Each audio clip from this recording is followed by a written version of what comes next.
Great morning, holy brothers and sisters. On this fantastic Friday, on the eve of Pesach, it is March 30th, the 14th of Nisan. We are in the Kitzur KitLikutei Moharan, and today's lesson will be called Book Bindings. Here we go. When, as a result of the opposition a person faces, he is stirred to repent for his lack of faith in the sages, strict judgments are thereby mitigated.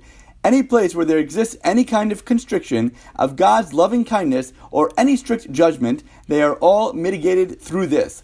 The explanation of this is as follows. There presently exists many books that follow the teachings of our Holy Torah, both written and oral Torah, and there will be many more such books in the future. The world requires all of these books, and it is forbidden to ridicule them. Initially, however, when a person did not have faith in the sages, all of these books were meaningless to him, since after all, he was ridiculing them. But when as a result of the opposition he suffers, he is stirred to repent for his lack of faith in the sages, the books that he once viewed as meaningless take on new importance for him.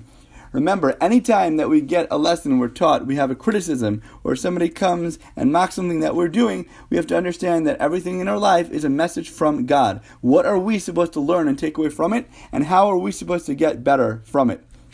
This is the interpretation of the verse. My adversary has written a book from Eov 31:35. That is, through the antagonism and opposition that a person encounters, a book is created. There are also tzaddikim of the generation whose faith is undoubtedly perfect, and yet they suffer opposition because they lack faith in themselves. They do not believe that God has delight from the new Torah ideas that they develop, and consequently they are negligent with their ideas and do not write them down in a book.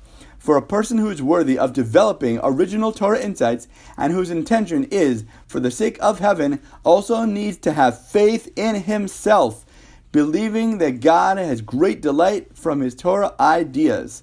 So this is so important that whenever we have ideas to share, we should always be able to help others grow and make more positive changes in their lives. We can always help somebody else. Sometimes you might think, oh, what do I know? There's barely anything I do right even in the Torah.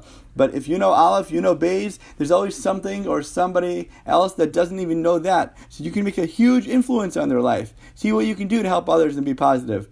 If he does not believe in his Torah innovations, however, this is also considered a lack of faith in the sages.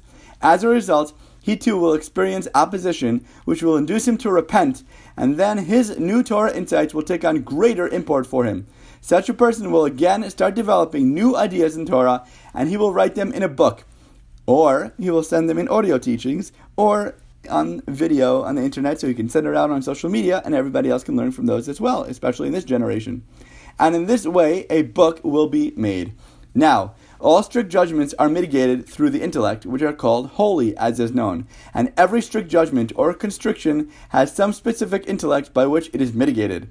There exists, however, supernal wisdom, wherein all of the constrictions and strict judgments are mitigated at once, and the Torah emanates from this supernal wisdom, as explained in the Zohar 2:62a.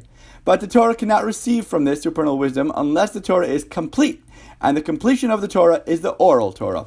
Therefore, through those books which take on new significance for a person as a result of the opposition he suffers, the Torah is thereby completed, since beforehand these books did not exist for him. In turn, the Torah is able to receive from the supernal wisdom, which is the all-encompassing intellect, the Holy of Holies and the foundation stone. It then channels its influx into every wisdom and every intellect, and as a result, all strict judgments are mitigated. One more side point. By traveling to True Tzaddikim for Rosh Hashanah, the New Year, all the strict judgments in the world are mitigated, which is particularly necessary on Rosh Hashanah. This is why people travel to these tzaddikim specifically on Rosh Hashanah. Furthermore, when many Jewish souls come to the true tzaddik on Rosh Hashanah, and they are joined together by a deep love, great happiness and joy are thereby generated.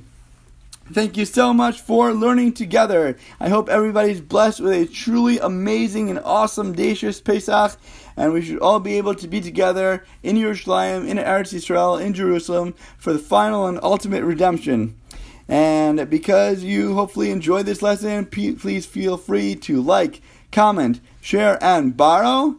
And please God, we might not learn again tomorrow, but after Yontif, but hopefully we'll be together again, God willing, very soon.